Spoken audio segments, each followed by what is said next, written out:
Hi Sagittarius, welcome to your January reading. So, we're not really getting going until the 12th. And then from the 12th to 18th, those 6 days, it's just forward motion as fast as you can run, shooting as many arrows as you can. So you would think that the month is just about forward motion and progress, and finally money starts moving, and yeah, all of that is true. But there is a deep romantic, albeit painful, element to January as well. Some old flame, some person from your past, could be a Libra, but just like romantic, super romantic vibes. They're on your mind. They may show up, they may not, but they're on your mind so much. And that's dangerous only because astrologically this time period for you, you're attracting a lot of grifters, con men, fakers, people who want to get at your money. After the last couple of months, I think we're pretty clear on how people react to you when things aren't going all that well financially. You may be feeling deep regret about being friends with someone or letting someone in to your life that wasn't there for you when you needed them. And you're trying to make sense of it. So you're vulnerable. You're sensitive. You're thinking about the past. You're thinking about how people weren't there for you. You know? So you're sensitive and you're vulnerable, but in terms of your money luck and abundance, everything's opening up. So mashallah, everything looks great, but inside you're feeling taken advantage of, betrayed even, which you would think would make you less prone to be targeted by grifters, but actually more, because you're not sharing this with anyone. It's not like you're talking about your feelings and getting them out. Not like any catharsis is happening. You're just letting these feelings roam around inside you, thinking that this will be some sort of referential knowledge you've accumulated and it'll keep you from making the same mistakes, when actually it's just bathing you in that energy. Sadness, regret. And it just makes more of that. More of the con men quality, more of the people who can smell your success before you can. Just invites them all in, including this flame from the past. Ooh, ah. Does this person have good intentions? Probably not. If you're an established couple, none of this applies to you. You're happy, you're healthy. Maybe you have some misgivings about things you should have done by now with your significant other, places you wish you had gone, romantic things you wish you had done. But other than that, state of the couple is happy, healthy. Those of you who are not paired up, you may want to settle down, but don't do it right now. First, you got to make sense of who's even telling you the truth. You know, this is that time of year where people find out. Second families, secret families, someone who keeps asking you to marry them, turns out there's no intention of even like dating you. It's weird. It's a weird time of year. Especially Valentine's Day coming up. It's weird. I think that there's a situation here that you've been telling yourself stories about. You've been making it more romantic than it is, or you've just been buying into somebody's bullshit heavy. And in January, after the 18th, after the 12th, actually, you can see right through it. You're like, this is bullshit. You're lying. None of this is real. You know, I know this already, and I know what my standards are. I don't want this. Right? If you have any doubts, I said this in the Capricorn video. It's from Ronan. If there is any doubt, there is no doubt. So if you feel like you are not being treated right, if you feel like, if your suspicion is that your romantic situation isn't quite the way you think it is, you're right. You may be turning that situation into way more than it actually is. So what's the theme that's developing here? Don't let your need, this very fixed need, Sag, for emotional security, don't let it prompt you to make bad decisions. Weak decisions. Don't let it force you into some self-deceptive relationship or situation that you know you don't want to be in. You know that person's not honest. You know the situation is dangerous to your physical health, to your mental health. You know how dangerous it is to fall out of a workflow, especially because you just got back into doing it. So best case scenario, right? You're doing really well, getting along with yourself, figuring yourself out. You're getting along with others. You're starting to branch out. This abundance is starting to come back into your life. Sure, you have some regrets. You wish it could have been like this earlier, but that's such a big deal. You have some regrets financially. You start working on that, and you develop this need throughout January for much more control. And I think this is your way of ensuring that whatever happened before, especially financially, it won't happen again. So what that does is it can leave you open to losing your nerve. It's like it saps all this anxiety, all this second guessing. It saps your energy. It frays your nerves, basically. And then after the 18th, when you have so much energy and so many contacts and so much taking and giving happening again, you don't have any energy for it because you've spent, from the 7th until the 18th lying to yourself, thinking that something is more than it is, instead of focusing on yourself and focusing on the things that you need to be working on, especially if you're having financial trouble. I'm just going to be really, really blunt with you. Having financial trouble and worrying about dating is wild.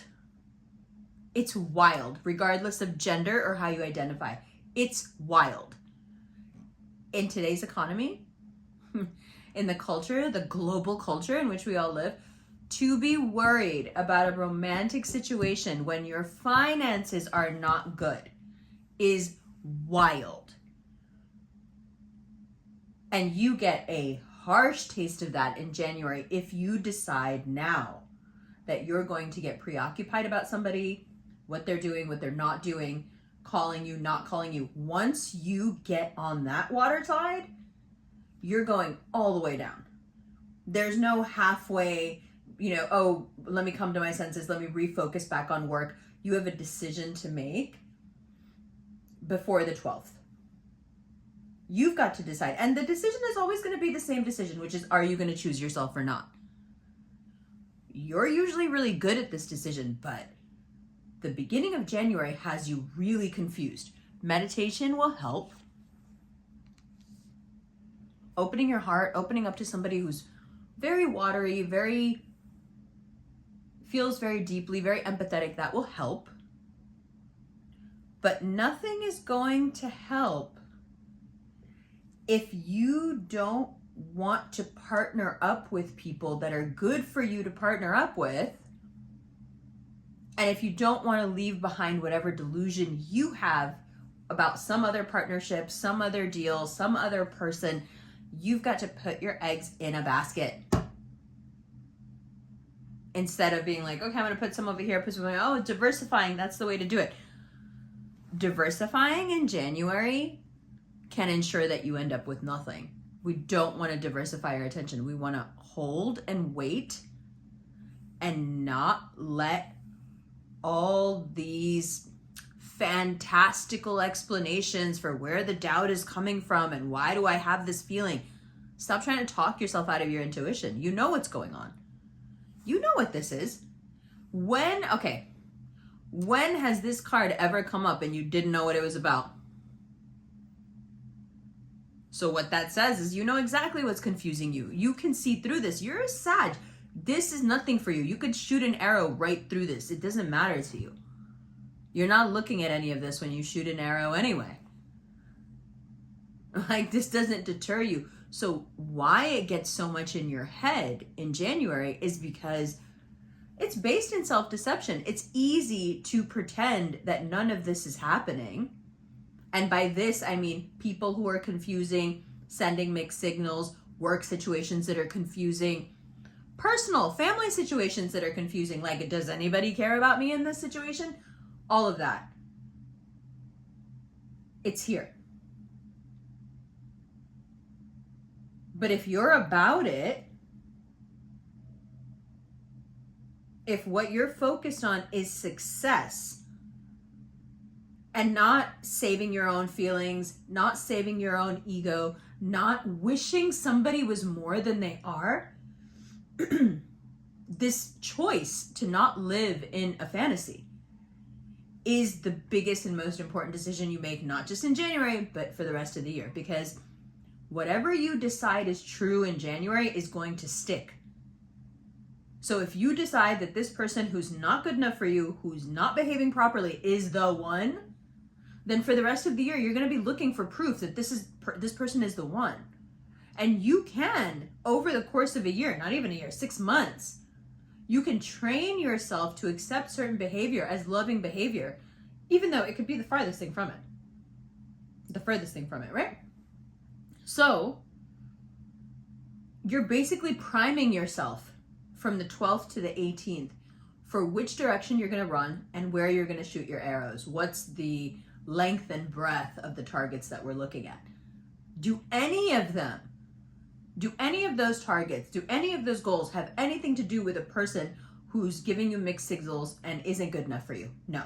Does any of those targets have anything to do with someone who doesn't see your value and wants to undercut you? No. So those two groups of people right off the bat, we're going to stop making excuses for, because those people do not have our best interests. But what about my feelings? I feel like this, I feel like that. Your feelings cannot be more important than your self-respect. Period. Point blank. It doesn't matter what's going on. It doesn't matter what the context is.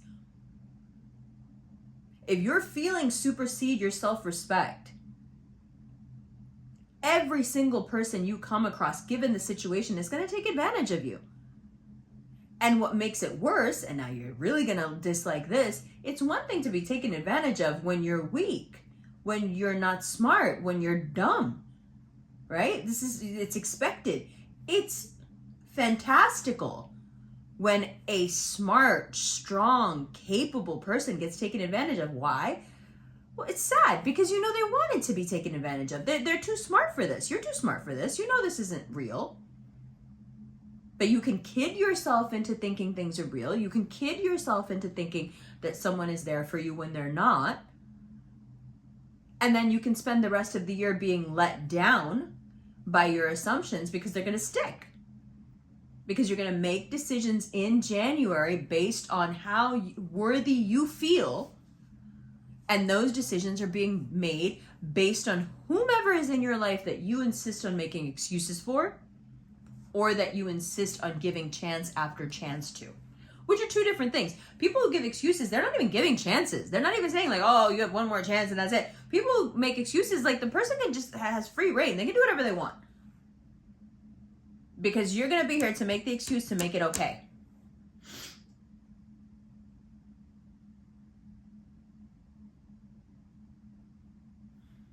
You need to, what I think is that you need to activate your self-esteem chakra.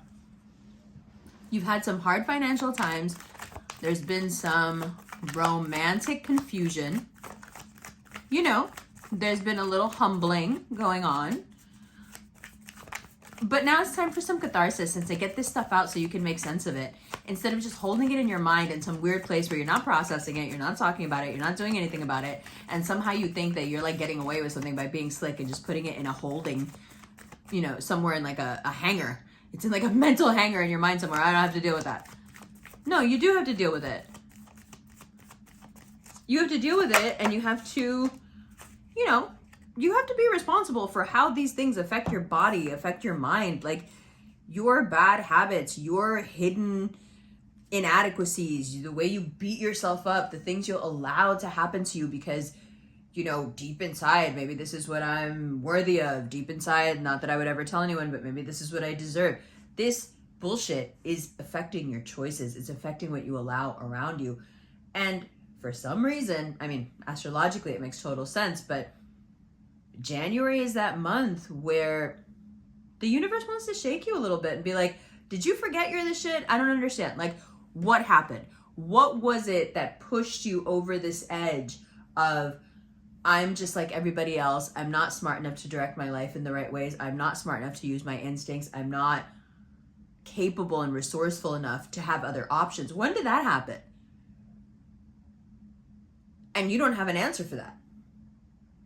Of course you don't have an answer for that because all Sages have are options, right? But you've got to remember who you are for those options to even be viable for you.